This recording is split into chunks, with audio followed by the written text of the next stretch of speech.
Hello chess friends and welcome to Azarov Chess Channel and welcome to the last game of the Lindores Abbey Rapid Challenge. It has been really a great tournament.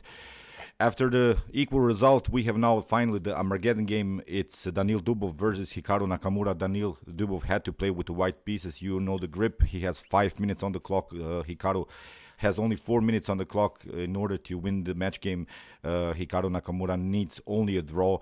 Daniil Dubov has really to win the game, so let's see what happened. This has been really a great tournament. So let's see now this game. E4 played by Daniil Dubov. E5, knight to C3. We have knight to C6. We have so far the Vienna game, the Max Lange variation, and now we have G3. So it is sort of a King's Indian attack. We have bishop to c5. Very nice move by Hikaru, activating the bishop, because if you try passive moves like d6, the bishop, the dark square bishop could be blocked out. We have bishop to g2 and now knight to f6. Knight from g to e2. The main idea of this move is to create, like in the King's Indian, sort of an f4 pawn breakthrough. It has to be prepared even more because you need to castle first, then maybe to get your king out of the range. We have a d6 and now d3. A6 by Hikaru wants to stay, of course, with this dark square bishop on this diagonal, because there are some positional threats to play knight to a4. Castling and now bishop to e6, which is already a mistake. Incredible thing. Already a mistake here by Hikaru Nakamura, because a better way is to proceed here with the move knight to d4. After knight takes the d4, here to play bishop takes d4. There is this common idea in these types of setups, in this static center setups. You should always occupy these squares on the board, for instance, if the position allows it. So from white's perspective, white should occupy the d5, f5. On the other hand, black should occupy maybe the d4, f4 square. So bishop to e6 here gives Daniil Dubov immediately the opportunity to play knight to d5. But here in the game, Daniil Dubov played h3, because there are some ideas by black to play queen to d7 and maybe to force the trades of light square bishops. So that's why here in the game h6 was played, and now king to h2. So Daniil Dubov solves his positional problems. The queen to d7 is not a threat anymore, and now finally he can push this pawn on f4. Here in the game d5, again, not a great move. There is also this rule: you shouldn't play in the center when you didn't have secured your king so far. So here in the game, Daniil Dubov opens simply in the center. Great move. After e takes d5, we have now this move f4. It's really a bad position here for white, pardon me, for black. If you even castle, you risk this move f5. So that's why Hikaru had to take, and after bishop takes d5, here we have bishop takes d5, and now knight to f4. You see how bad this bishop was on e6. This move cost basically here Hikaru the game, because whatever you do, if you retreat with the bishop, then you get knight takes e6, and then the queen comes very actively into the game.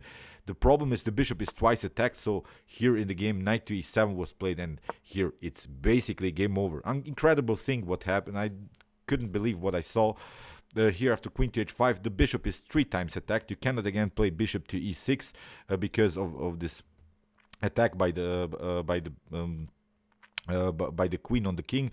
So whatever you do, g6 is not a possibility, because you get simply queen to e5 with an attack on the rook. So here Hikaru tried to protect his bishop, but it's lost game anyway. After knight takes d5, we have c takes d5, and now very nice move, knight to g6.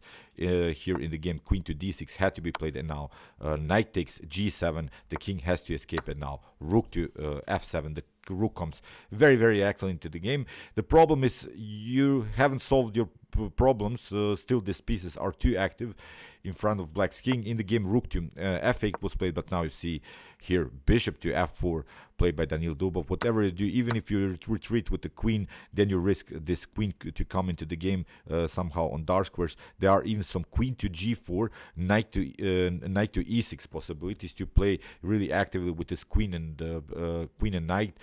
So as I said, it's game over here for Hikaru. Rook takes f7. We have bishop takes d6 now. Rook to f2. Another problem. We have still the square. King to h1, and after bishop to d6, rook to e1.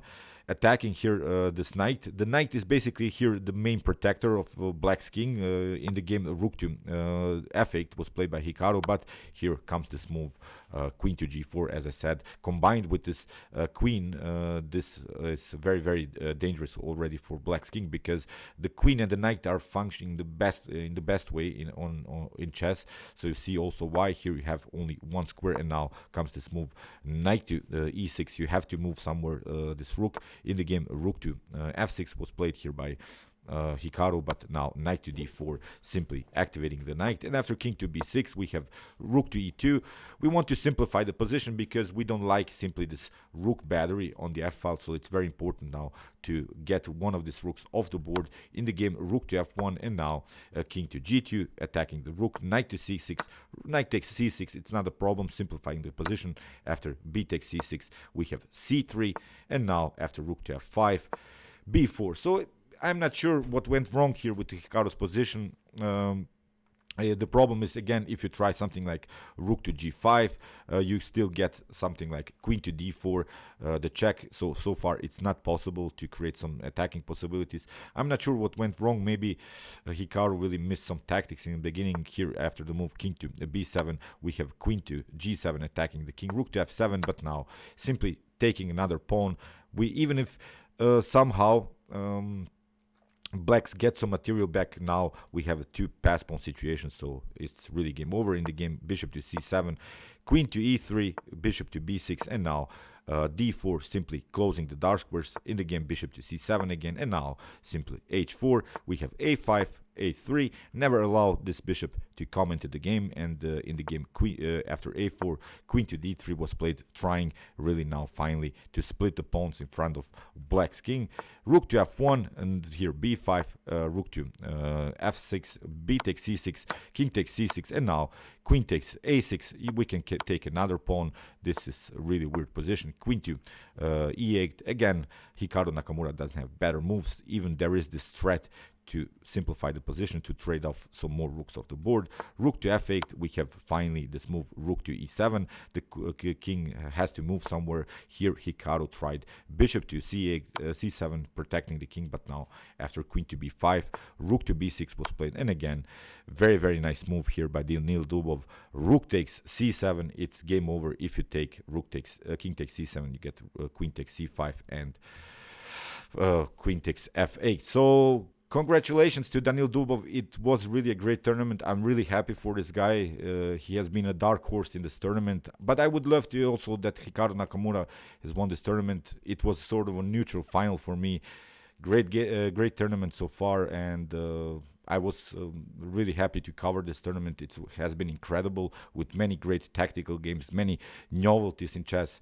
Great tournament. Congratulations again to Daniil Dubov. He deserves this. He has played, I think, the best chess in the finals. He outplayed now Hikaru Nakamura, who of course won the match game against Magnus Carlsen. So incredible thing. Maybe Daniil Dubov will have a new second. Maybe Magnus Carlsen can be now his second, because Daniil Dubov used to be Magnus Carlsen's second. Maybe we'll have a reverse situation in the chess world in the near future. I'm just kidding. Still, Magnus, of course, has the time to make something happen. He has won many tournaments. But congratulations to Daniil Dubov. Great tournament. And okay, what to say? This was a surprise. But really not for me. When I analyzed many Daniil Dubov's games, he played very accurately in many games. He makes always this simplifications in openings, which is good, especially against top grandmasters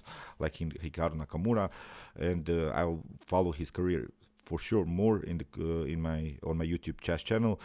Meanwhile, you can watch my other commented chess games on my YouTube chess channel with some more analyzed games from this very nice tournament. Here's the link, and you can also watch my best chess games of all time with some games, with some best games, chess games that have been played in chess history.